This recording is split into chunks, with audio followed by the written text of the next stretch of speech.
Well, my voice, my voice isn't the greatest today, but there's videos to do, so it may not be great, but it'll have to do.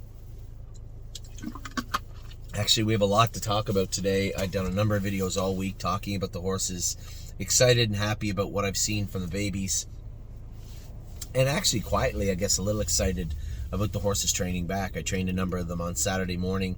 I made a video on Saturday morning talking to you about how well JK Victory trained, how well Irresistible Sun, Memory and Imagination, even Century Legion, technically isn't a racehorse, he's a 2-year-old, but training back very good, and Cadeau looked good also. Very happy with them. Now, Jason and Tyler had gone with some other horses before I got there, so I didn't get to catch up with him, so I was just talking about the ones that I had today, and of course, Time is on my side. He's ready to go. He's going to race next Friday. But on tap today, the open house. Super excited. It's going to be on the 29th of December at Northfield Park. Now, we got to get the RSVPs out this week, and this is why. So 2 reasons. One, this is the first year it's ever been after Christmas. I just thought you have the 25th, everybody is burnt out. 26th, you're exhausted, cleaning up your house, eating the rest of the turkey that's left over. 27th, starting to recover a little bit. 28th, it's holidays. 29th, there's not a whole lot to do, and I just thought it would be a great day to get a bunch of people out to Northfield Park. Obviously, New Year's Eve right around the corner. I don't know what I'm going to do for New Year's Eve this year. I'm not a big New Year's Eve guy. I don't know if you guys are. I couldn't take the any of the big giant parties they have on New Year's Eve. Just something quiet, nice to be great. But as I said, the 29th, I think it'll be perfect for us. I just talked to Jessica Otten. She said that she would help with the broadcast. Justin, who I don't know if you guys are aware, Jessica and Justin date. Justin's been doing a little driving at the Meadowlands. He's a good driver, good kid. He's going to fill in. He's going to drive some horses for us on the, what are we going to call it? We'll still call it the Christmas Open House. He's going to be going with some horses. Now I have to double check with Hunter and Chris and other drivers that can make it. I know Scotty said he can't this year, which is completely fine. It should be a great time regardless, but it's right in the middle. Christmas to New Year's is right where people start to get revved up and ready to go again, and it should be a great outing for us. Now, Curtis and Mark McKelvey are both doing hockey games. Curtis videos the OHL, I believe, and Mark McKelvey does the broadcasting for some of them. He said, listen, we could get up at 5 o'clock in the morning and drive over, but he said, actually, that's not even early enough. They're going to run the broadcast from the Ontario side, so we're going to have commentary from Ontario. We're going to have Curtis running everything from Ontario. And I haven't heard back from Jess Otten, who did our broadcast in Harrisburg, did a tremendous job. But I'm assuming she's okay to go. Her and Jess can help out here. Michael Carter is going to help out also, as is Justin, I just said. So it should be a great time. We do have some horses that will have OCDs out, so you're not going to see, I can tell you right now, there's only 2 I know for sure right now. Megan's Lucky Day and Steph's Hope will not be at the open house, as they'll be recovering from OCD surgery. We have some castrations that were done today. They'll be ready. And the ones that will be done on Monday will also be ready to go for the open house. So it should be a lot of fun just getting the preliminary stuff laid. Right now, I'm going to get Kelly to put an RSVP list to everybody next week, because they had quoted us a number at 125 people. Last year, Kelly said we didn't make it to 100, which was fine. It's always nice to have, listen, we still had roughly 100 people in the grandstand. It would be nice to fill the grandstand up.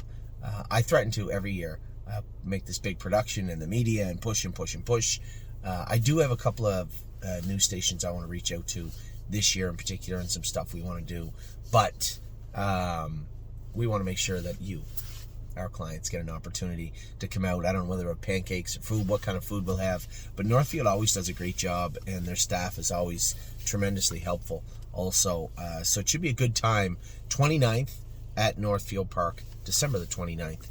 At Northfield Park, we'll have our Christmas open house. So that's exciting. This week we had, well, I'll start with the biggest news. Woodmere Betcha, a first lifetime start, was in Charlottetown, a long-awaited first lifetime start as a 2-year-old, and she took a lifetime mark today of 204 and 1. But looked very good, paced away from everybody down the lane, which was good. Great job by Adam Murner. Great job by Jamie Smith and Angie to have her ready to go. The whole plan when she went down was, we knew what the mild injury she had. She was like what I would explain is maybe a pinhole in her tendon. Something happened. Did she get hurt in the burn? Did she get hurt somewhere else? Did she get hurt on the track? We don't know. But you have to let that fill in. And we were constantly ultrasounding it, treating it, shocking it, and Jamie started going with her late summer, going miles. We always jogged her and kept her moving, but started going late miles, late summer, and lo and behold, it was all filled in last time they ultrasounded her. So hopefully we'll get a post-race ultrasound this week from her, but I suspect everything is okay. Obviously, this is Woodmere Steel Deal's sister, a horse that we had pretty high hopes for this summer.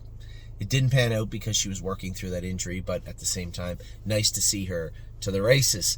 I guess we'll continue with the racing. Drebin was a winner this week. Tenacious Hanover was a winner this week. We had a lot of horses that raced well. We had a really good week, and obviously,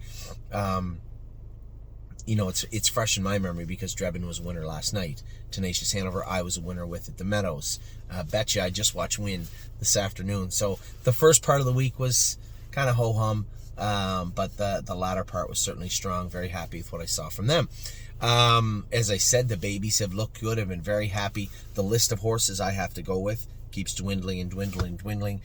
These are horses where I want to see what their mechanics look like. Do we need the veterinarian to x-ray them? And then again, in the case of Steps Hope or Megan's Lucky Day, we decided that after the x-ray that those horses would need some procedures done to take some OCDs out. That's the stuff that goes on my list. Hey, Anthony, this horse is being bad, kicking in the barn, acting up. This horse is doing stuff on the track, over on a shaft, on a line, just everything. Everything that isn't perfect falls under my purview right now.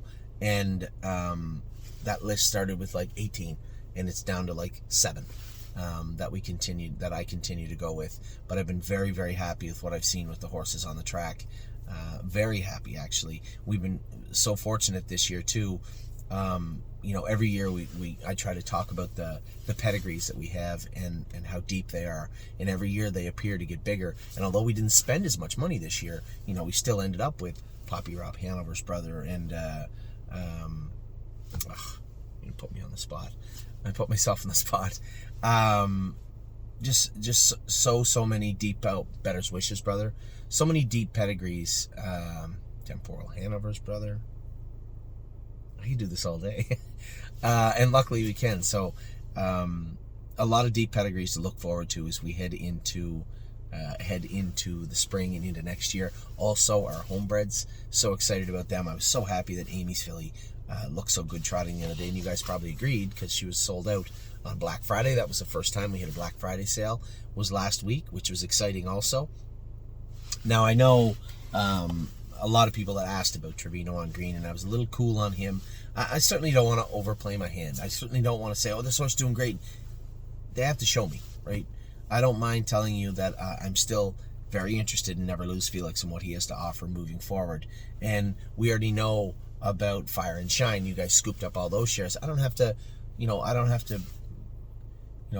be the band for those horses, so to speak. But when it comes to Trevino on Green, I was reserved. And I wish that the Black Friday sale was today instead of last week. I could have been a little happier with the reports that I'm bringing back from him.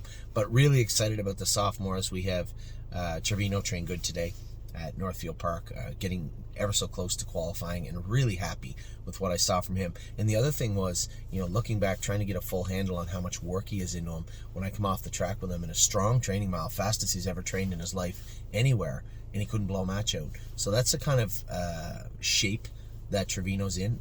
Great shape that way, and mentally too, to understand his work.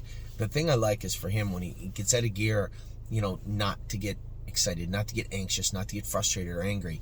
and he doesn't. When you come to the turn, you just kind of keep him in a little, keep his head tilted in a little bit, let him get out of gear for a second. Boom, he trots right through it. And obviously it's a half-mile track. We went through 4 turns. The last turn was his best, so he's understanding how to do his work good, which is important. Now, will that translate the same in 58, 2 minutes, 2-1, 2-2? I don't know. I have no idea. He's going to be the only one that can answer that, but I'm excited to find out.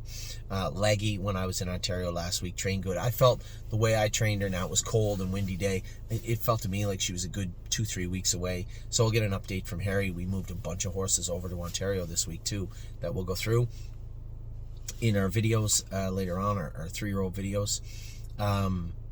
Dancing by Myself qualified. If anybody watched this qualifier, you're like, ooh, he's a little rough. It's not a problem at all. I know exactly what he's doing. I know exactly why it happened yesterday, and I know exactly why he didn't do it the week before when they schooled him even faster than he qualified. So I'm thoroughly confident in saying that the horse you see race next week will not look like the horse that qualified on Friday. Not that he looked terrible, but he did look rough and out of gear. I was happy with his tenacity, right? The way that he stuck with it, the way that he stayed through it and worked his way out of it and ended up winning the qualifier. So that's important also. Never Lose Felix, Southwind Idex, both schooled good. And then Speed of Sound, I talked to Danny O'Brien for a good 20-30 minutes about how much he likes Speed of Sound, which is music to my ears. I love that filly also. Now, this week, we had a number of horses go over to Ontario. There's no way I'll be able to get all 6. Brace for Landing went over there. Might not get 2. Brace for Landing went over there. Roser and Alexander, Roser and AJ both went to Harry. So did Arson. So those are the 3 that went to Harry. Dominic got Brace for Landing, Pelicanal, very similar, very different crew. Brace for Landing, Pelicanal, and I knew I couldn't think of the 6th one. It will come to me though. It will come to me. Those horses went over to Dominic. We left Yo Mister in Southern Ohio because we needed the stall, and we sent 3 Point Blue Chip and Patrick the Piranha back to Tim. We had 1 free stall. We left 1 in Ohio, which is 2. We sent 2 back over to Pennsylvania, which is 4, and we have on their way back Gaslight Hall, Grand Slam Dio, Chimbury, and Westland Warrior. That's 4. So we are completely full. I know I told everybody Gaslight would get a full 8 weeks, but leaving him by himself in Kentucky with no one else around made little sense. So we're going to bring him back. We know his knees bother him. I'll probably have Dr. Latessa go over them, x-ray them, take a fresh look at them. We'll likely inject them, work on his feet over the next week. No jogging, or if there is, just very, very light jogging, just to move him so he doesn't jump around too much. But just easy going next 2 weeks. So although he's there, he's not there. He's just jogging lightly. So Grand Slam Dio's at 6+ weeks, as is Gymboree. Westland Warriors more than them. So those horses made their way back also. So this week, as I said, we talked about the horses that raced all gas, no brakes. We lost him in a claimer, but we do have our eyes set on Brace for Landing doing well this Monday, and then moving his way back up into where all gas, no brakes is. If they continue to put that horse in, he'll be claimed. He's going to be claimed this week, I'm sure. We're going to leave him be for now, but we have plans to fill that void very, very soon. Vehement, I thought, was a little bit flat. Did he not get over the track as well? Was he a little bit short? Could have been a little bit of both. We'll see. Same thing with Denali Dio. He's on my watch list. If he doesn't come forward the way I want, then I'll just tell Steve, listen, he's just going to be a horse stuck in the way here. Move him if you'd like. And cast it, but there's nothing saying that. Again, give the horse. I saw the issues at hand right in front of my eyes. I saw them. Let's let them play out. Let's make the changes we have to make. Race the horse next week on a week or 10-day schedule. We'll train him on Tuesday, and then we'll go from there. Casanova Hall, I thought, raced very good, has been racing good. Another horse that could be in the mix to go to Ontario at some point down the road. Not for a while yet. We got lots to do here in the States with him just yet, but maybe down the road. Truthfully speaking, my only true unexplained disappointment of the week was insider trading. That happens. It's been a frustrating season for us with her. Her and 5 other horses are going to head to the sale, the broodmare sale, in Mount Hope on the 17th. Put myself on the spot again. Insider trading, My Wicked Heart, whose liver and AST was high the other day. The AST we can fix. The liver, I don't. 7 days is not enough time to get it down. So it's going to be a lackluster performance, but nevertheless, we'll get her qualified. Pull the Shoes in full to Tactical Approach will be in the sale. So will Purple People Eater, who's racing Wednesday. Her last start for us will be on Wednesday. And then we have Hallie in the Clouds and Really Don't Care. I got all 6. And Really Don't Care, who are both at Dublin Valley right now. So we need to bring Insider Trading back, get her, My Wicked Heart, and Purple People Eater likely out to the sale area on Thursday morning.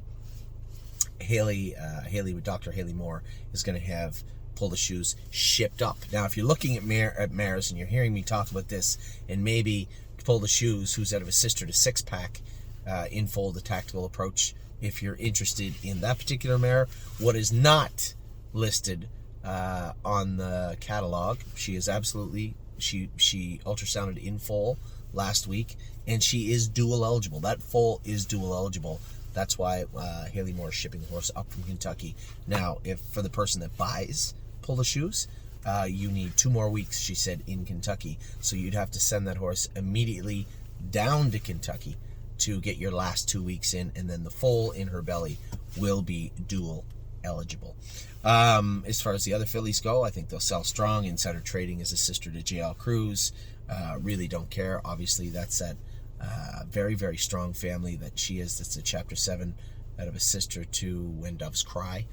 Super strong family. Purple People Eater's got over 100 made. Very strong family. We sold her sister, who was Purple Aura, obviously, for good money a few years ago, to be bred by Sealster Farms. So lots of stuff to look forward to on the sales side of things. As I said, Ready for Landing, I thought he raced good. Yeah, you're kicking yourself after. If he had stayed in, what would have happened? I can honestly say the way he was, he felt a little bit flat. The way he was rough in the last turn, I could honestly make an argument that he would have been third if I'd have stayed in. So I'm not going to beat myself up too much for moving him back to the front in a weird spot at the 5/8. It seemed to me, and it was the fact that Ronnie wanted me to remove to the front. I was happy to do it. I thought he raced as good as he could, and I think he'll be that much better next week. And then Rock, Shining Star, Patrick the Prawn, and Save America. I don't think any of them got a hold of the track great the other day. They all raced good. Rock, Shining Star was not horrible. Should have won, but was not horrible. Patrick the Piranha clearly was slipping. Got to get those flip-flops off. Tim knows the horse as good as anybody on earth. He'll be racing at the Meadows next week. And Save America looked amazing again. Third and 150 flat, but again, shipped all the way down there. Maybe not getting hold of the track as well as we wanted. We'll see what he looks like next week. And then, as I said, Yo Mister stayed in Southern Ohio with Stacy. Tenacious Hanover, a very gutsy winner. Say what you want. I never thought he was a gutsy horse, but that was a hell of a mile that he went the other day, and I was really impressed with him. Spitfire Overseas, just, you got the 9-hole in a 10-horse field. You're gonna have to pitch him. You know that, right? There's not much you can do. You're gonna have to take him to the back. He doesn't leave the greatest. So what are you gonna do with him? Gut him to try and take a run at them? You're gonna drive the horse sensibly, which Mr. Hanners did. Drove the horse good, and he raced good. Drebin raced great. James drove him great. He doesn't do his best work on the front, but I'll tell you what, he's turning into a nice horse. And regardless, nice horse, not horse, whatever you think of him, he is in the perfect place he could be in right now. That class looks good for him. It looks like he's doing good things in that class, and there'll be a spot for him in and around that area for a while. I would like to get 2 or 3 or 4 other horses over to Ontario. I tried to buy a filly, but they don't fill the open of fillies and mares all the time. The other day it didn't work out, but I am on the lookout for an open pacer and an open trotter for us, Woodbine variety horses, and that is the plan. You know, somebody said, well, what about Save America? You have one. No, Save America is our Ohio horse. He's going to stay right there in Dayton, where they actually race for more money than they race in the Open in Ontario, and he's 1, 2, 3 every week, so he's going to stay there. But a horse like him, yeah, absolutely. Now on Monday, it'll be very telling. I'm very interested to see how Brace for Landing does. He hasn't been razor sharp. The one thing I will say about Brace for Landing, he is a faster horse than All Gas No Brakes, but he is the polar opposite when it comes to his competitive nature, his durability. He's not been a durable horse. He's been very inconsistent his whole life. But if he can find a spot where he can do good every week, that's great, and that's what we're hoping for with that class he's in this week, and then moving up into that optional 50 class 50 claimer, and then Looks Like Money. It looks like he's in, what class is he in? The 20.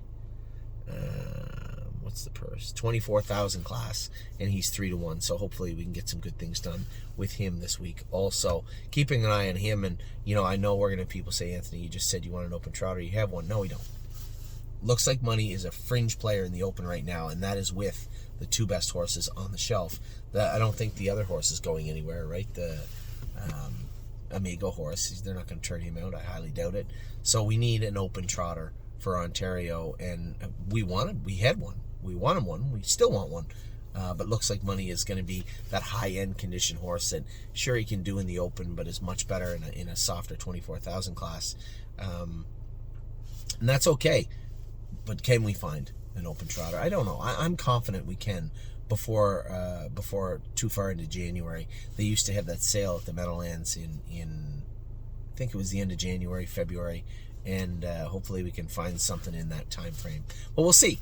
We'll see. No complaints right now, man. We got a lot of nice horses going right now. A lot of nice horses coming back. I was thoroughly, and I mean thoroughly, pleased with what I saw from Irresistible Sun and Memory and Imagination and JK Victory today. They looked very, very good. So you factor them in. Throw Time is on my side in the mix, and a number of our 2-year-olds coming back, turning 3, that are getting ready to go right now. Should be lots of racing for us through the winter months. So I'll talk to you all soon. As I said, I guess the biggest update today was Woodmere Betcha was a winner, but solidifying our open house being on December the 29th, and looking forward to that. We are going to have Jessica Otten is going to be helping out. So is Jen Otten, I assume. I haven't got confirmation from Jen, but I would imagine if Jessica's around, Jen will be around. It'd be nice to have Justin out there with the horses too. And just excited. Always this time of year, I'm always excited about having the open house, about Christmas, right? And it's my favorite time of year, and it still is for another 18 days. Now that the 29th is the open house, it's like 21 days. 22 days. Anyway, I will talk to you all very soon. Next week for sure. I hope you've had a wonderful week. I hope you had a wonderful weekend. It's a beautiful day here in Ohio. A little chilly, but a beautiful day. My voice is not 100%, but I am going to be going to the races tonight. I was thinking if it melted and it was muddy, I'll just take the night off, but it's not supposed to now, and I don't just have 1 in. I have 6 in, and I want to save that day where I book off a bunch of horses for when it makes sense, because there's nothing more annoying than calling the judges to say you're not coming to drive 6 or 7. It's not a great feeling. So, take care. If you're out Christmas shopping, soak it all up. It's the best time of the year. Take care.